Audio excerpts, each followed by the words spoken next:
All right, people, good afternoon. Time for some pro football focus from yesterday's game. The data is in, the numbers are in, and let's go ahead and have a look and see what we can learn about how the Seahawks did last night. Again, as I always say, I don't look at Pro Football Focus because I think they always get it right, nor do I think they always get it wrong. I think they do a lot of good work, and they mostly provide a lot of good context to what you're watching, and sometimes I think they end up at the wrong conclusion regardless, but that's okay. So we're going to start with the offense here, and it's mostly uninspiring, I must admit. This video is sponsored by Prize Picks. There's a few players that had good grades offensively yesterday, but for the most part, it was just kind of a bleh. There was a lot of like just whatever, sure, fine, tolerable. I don't know. There wasn't really a lot to get excited about here. Velez Jones was actually our highest graded player, which I mean I thought he played fine.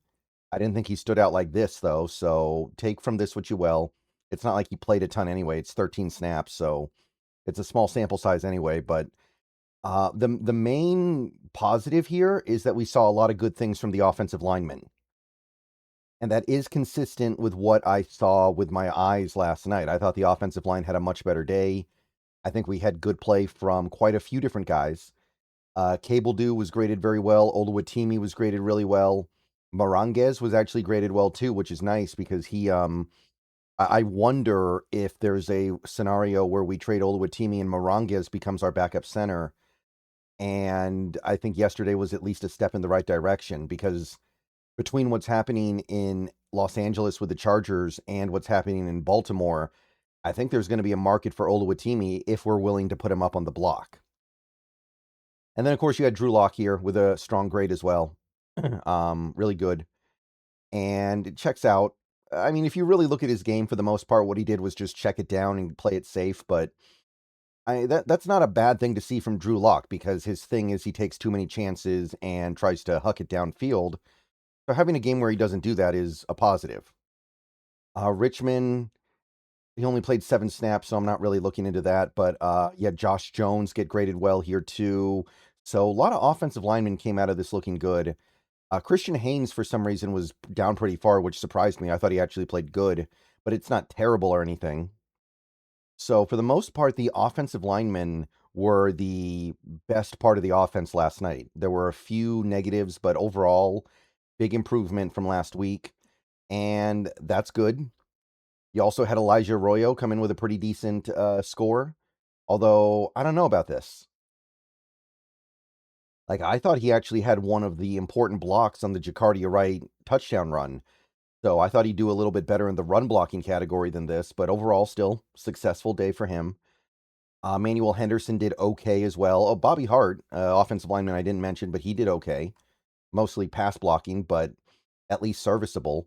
And by the way, with Bobby Hart being out there and Amari Kite not being out there, and I haven't heard anything about Amari Kite being hurt, I do wonder if maybe Bobby Hart's actually going to make this team after all, which I can't say I'm inspired by, but Amari Kite might just not be coming along here, and they need a backup fourth tackle. And if it's not Logan Brown, who did play last night and pick up another penalty, I guess it's just going to be Bobby Hart, which I don't know how to feel about that. Cody White did better than I thought he would, 659.3. I thought that him not catching that one-on-one ball from Milrow would have hurt him. Brady Russell, Eric Saubert, you're getting to a lot of like, stuff when you get down to this area. Not terrible, but not really good. Just whatever. All right, guys, let's take a quick break here to talk a little bit about Prize Picks, currently the #1 sports pick app in America. The app is very easy to use. Check it out to my left here. You can do player picks, where you just pick more or less on a few player stats and lock in your lineup. Or you can pick teams, where you pick winners, spread, or total on any game or fight. The app is available in most states, including California, Texas, and Florida. Right now, they have a great offer. You can play your first $5 lineup and get $150 in lineups if you win. All you have to do is use code HMA when you sign up. It's a brand new offer. Best time possible to get on the app. So get on over there and get to winning that first lineup. So remember, Prize Picks, code HMA. Download the app today, and remember to always gamble responsibly. Sadly, included in that grouping would be Bo Stevens, who continues to show that he's just not ready to play in the NFL, I think, and Montorie Foster. Now, Montorie Foster, I think he's going to make the team. I don't think we have to worry about that, but the penalties are going to be an issue here, and that's probably just inexperience, but it's going to be a barrier between him being ready to actually play in a regular season game.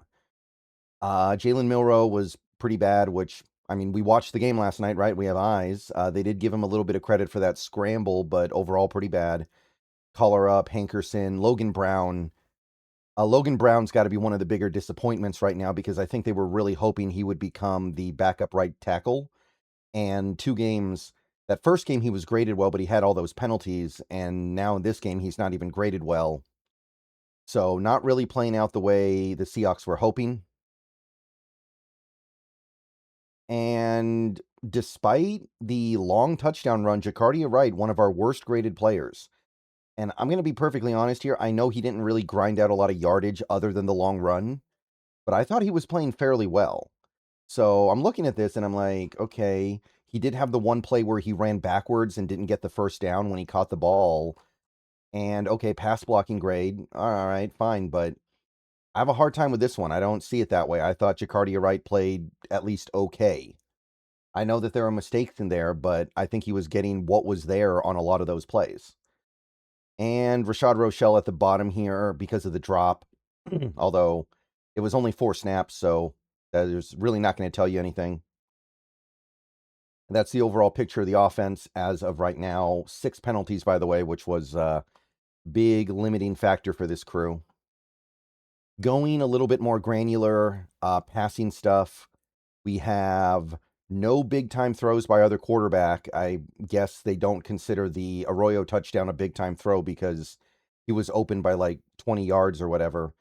They gave both players a turnover-worthy play, which, okay, I think I know what happened here. Probably they looked at the second Milroe interception and said, well, the receiver fell down.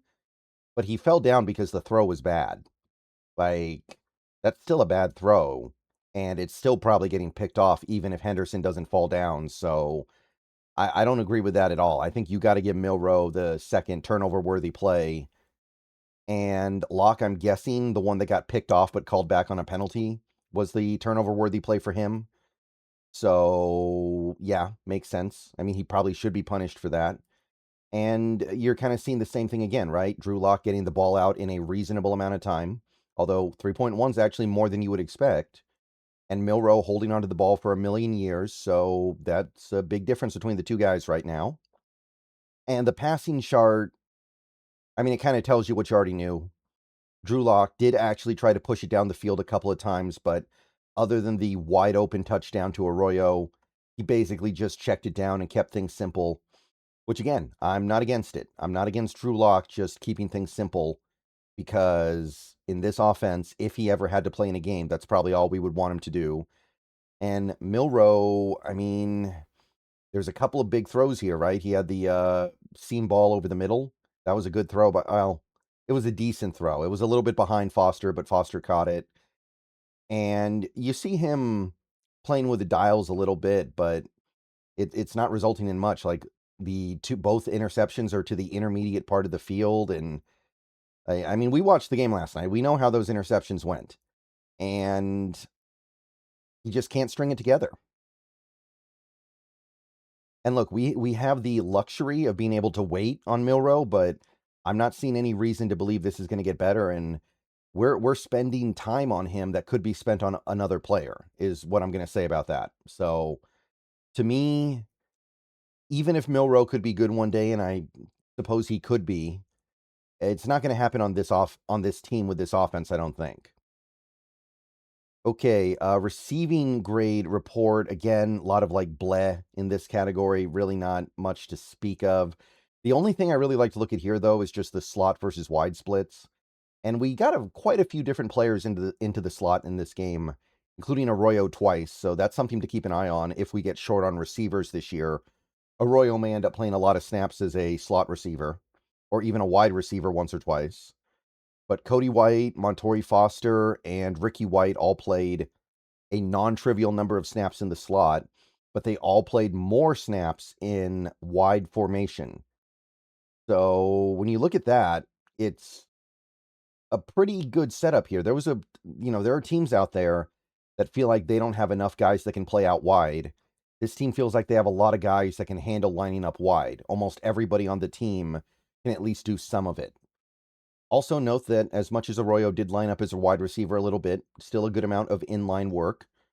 And I don't think he looks completely overwhelmed by it, which that was one of the concerns when he came out as basically a one-year starter at Miami. Could he actually play in line? So not bad, not against any of that. Rushing directions, not really going to tell us anything this week because we had the one really long carry, 69 yards. And other than that, everything else was very uninspiring and there's not enough data. Like, we had a little bit of success middle left, which would be between the center and left guard, and a tiny bit of success off right guard, which is between the right guard and the right tackle, but it's not enough data anyway, and it's not that good. Other than the one long run, there was a little bit of a struggle to really open up holes, and obviously we don't really have the running backs to take advantage of what is there for the most part.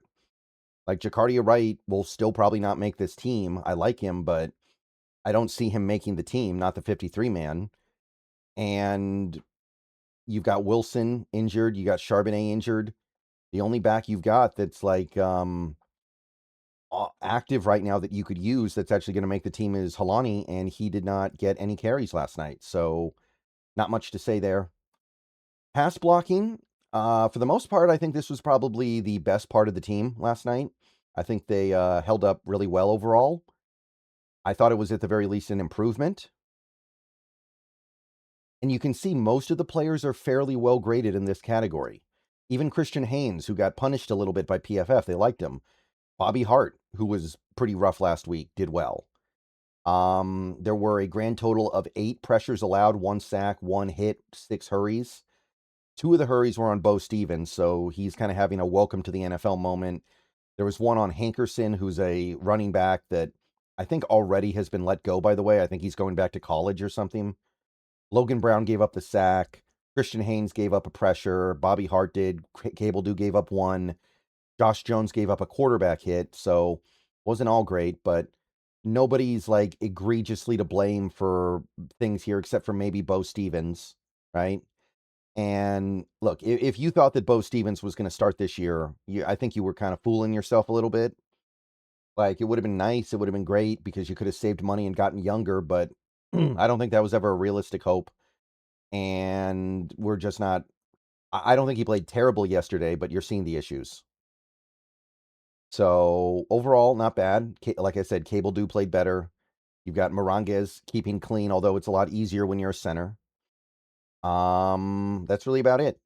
This is the one area of the offense where I feel like you can come away feeling kind of good about things. And run blocking, this is where things were a little bit more bleh. There's some good stuff at the top here grade-wise, but a lot of it comes from players that barely played. Like, we got the really good run blocking grade from Emmanuel Henderson, I think probably because of the Jacardia Wright touchdown. And Oluwatimi had the key block on that play as well, so it makes sense why he would be so high. Moranguez, Cable Dew, Josh Jones, Richmond, but it was only 3 snaps for him, and now he's done. So there were some high points here, but everyone else was just kind of like, there's nothing. Like, Lampy's in last place because he had the penalty that took away a big play, by the way. But even beyond that, you can see there are issues, and I like Brock Lampy. I think he's probably one of the best players that we could get with Oots out for the season, but I don't know. I don't know. We haven't really seen. He had the one good play against Dallas, but I feel like we haven't seen enough from him to make any kind of a judgment yet. But you can see a lot of lackluster run block grades here from like Stevens and even Haynes, who I just shouted out positively. Some of the tight ends as well. Logan Brown did okay. The main thing I like to take away from this though is zone versus gap, and you can see we had way more zone than gap this week. And I think that makes sense with our personnel, so certainly not against that. And that is about it for this week on the offense. We're going to do the defense a little later. I will see you guys soon. Go Hawks. Everyone have a great rest of your day.